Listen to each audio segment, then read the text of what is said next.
सर्वांना नमस्कार। मी डॉक्टर नामदेव विठ्ठल मस्कर।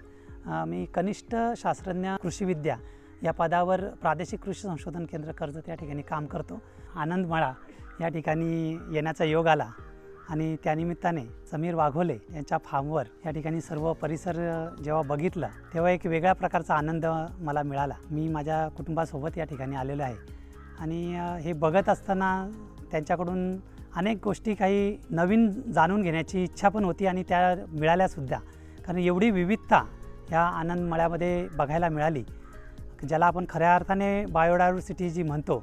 काही पिकांच्या बाबतीमध्ये विविधता आहे, फळांच्या बाबतीमध्ये विविधता आहे, फुलांच्या बाबतीमध्ये विविधता आहे, जंगली वेगवेगळ्या प्रकारच्या वनस्पतीच्या किती नसतात आपल्याला, अशा यांचंसुद्धा त्यांनी संवर्धन या ठिकाणी केलेलं आहे। तर निश्चित एक चांगल्या प्रकारचं नॉलेज सेंटर या ठिकाणी उभं राहू शकते आणि त्यांचं ते प्रयत्नसुद्धा त्याच पद्धतीने का एक वेगळ्या प्रकारचा आनंद या ठिकाणी आनंद मळ्याला आल्यानंतर आपल्याला अनुभवायला मिळेल।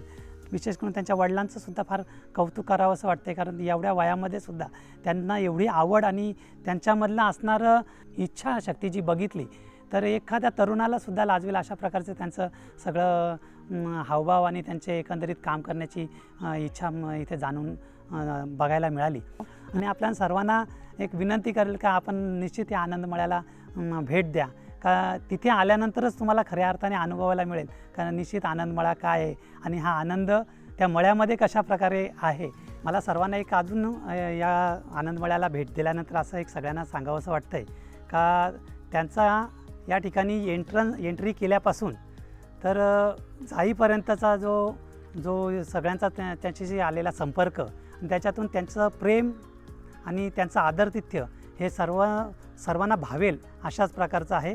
आणि प्रत्येक गोष्टीची कुठल्याच गोष्टीची इथं उणीव आपल्याला भासणार नाही। एक आपलं घरातलं वातावरण कसं होईल असतंय अशा पद्धतीचं सगळ्याच बाबतीमध्ये त्यांचं अतिशय चांगल्या प्रकारचं आदरातिथ्य आम्हाला भावलं। जेवणाचं असेल, त्यांचं बोलणं असेल, सगळं असं प्रेमळ स्वभाव त्यांचा आणि एकंदरीत सगळ्या बाबतीमध्ये त्यांच्याशी बोलत असताना वेगवेगळ्या प्रकारचं वैविध्यता त्याच्या माध्यमातून आम्हाला पाहायला मिळाली।